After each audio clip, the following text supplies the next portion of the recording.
vandag. Met Paasfees verby, kyk ons terug en ons gaan aan in ons reeks oor vergifnis.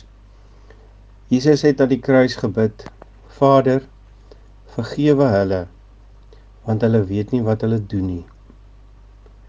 Ons het die eerste 2 weke gekyk, wat is ons kant van vergifnis? Kom ons kyk nou na Paastyd, wat is God se kant van vergifnis? In die eerste plek, God vergewe onmiddellik.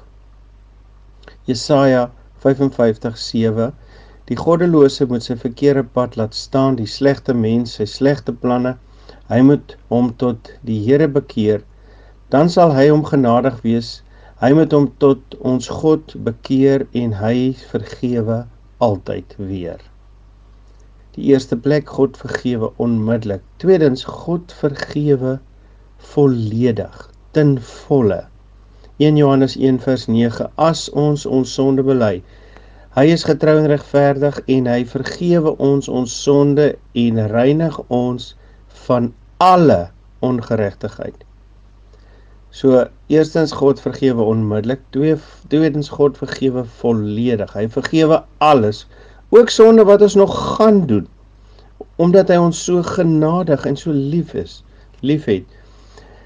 Nommer 3, God se vergifnis is verniet. Vergifnis is nie goedkoop nie, maar dit is gratis. Ons kan dit nie koop of verdien deur goeie werke, kerkbywoning, die gee van tiendes, noem maar op nie. Vir God se vergifnis is verniet. En vierdens, God se vergifnis is volledig. Aan die kruis het Jesus gehang en sy laaste woorde was, dit is volbring. Dit is volledig. So hoe lyk God se kant van vergifnis? God vergewe onmiddellik, God vergewe volledig, God se vergifnis is verniet, God se vergifnis is volledig.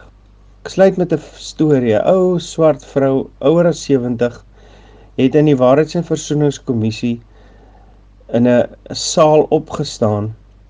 Oorkant die koue sementvloer van die vertrek het 'n wit polisieoffisier, kom ons noem hom meneer De Pre, gesit wat haar man en seun wreed vermoor het.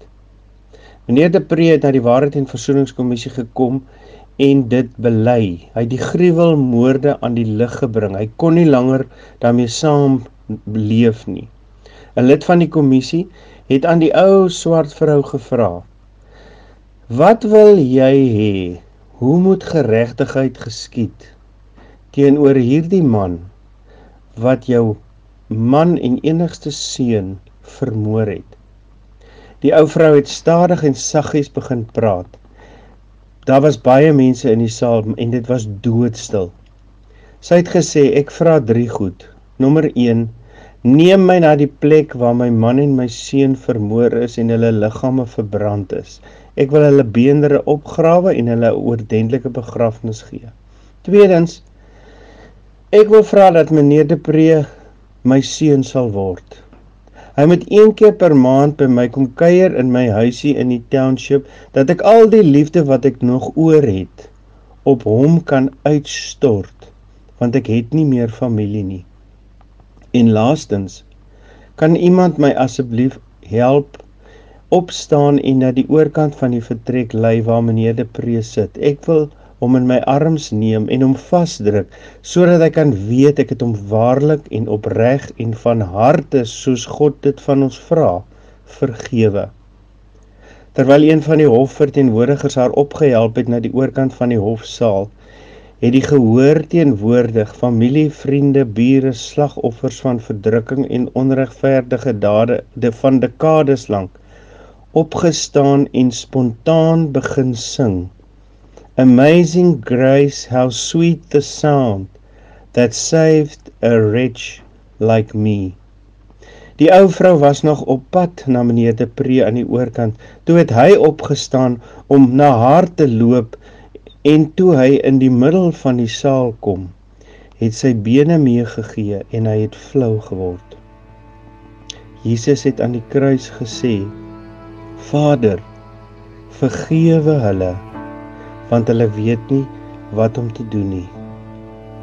Liewe vriende, hoeveel te meer moet ons nie vergewe nie.